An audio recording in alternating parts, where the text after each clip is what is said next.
आयोगाने जे डिक्लेअर केलेला जो कार्यक्रम आहे निवडणुकीचा, त्याप्रमाणे चिन्ह वाटप उद्या आहे.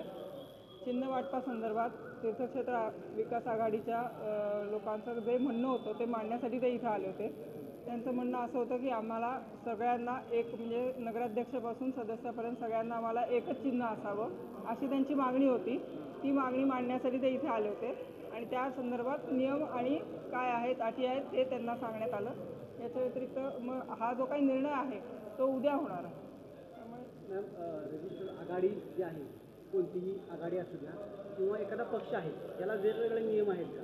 नाही, सगळ्यांना एकसारखेच नियम आहेत. परंतु आता समजा राष्ट्रीयकृत हे असेल, राष्ट्रीयकृत पक्ष असेल तर तो राष्ट्रीय पक्षाला चिन्ह दिलेलंच आहे, त्यामुळे त्यांचा विषय येत नाही. राज्य पक्षांना चिन्ह दिलेली आहेत, त्यांचाही विषय येत नाही. की ज्या नोंदणीकृत अमान्यताप्राप्त जे आघाड्या आहेत किंवा जे पक्ष आहेत त्यांच्या संदर्भात काही नियम आहेत.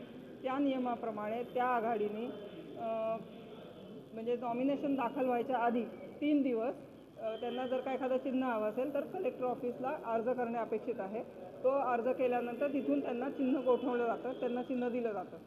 याप्रमाणे या तीर्थक्षेत्र विकास आघाडीने ॲप्लिकेशन केलं होतं, परंतु तो वेळेत ॲप्लिकेशन न केल्यामुळे ते चिन्ह त्यांना चिन्ह गोठवून दिलं नाही.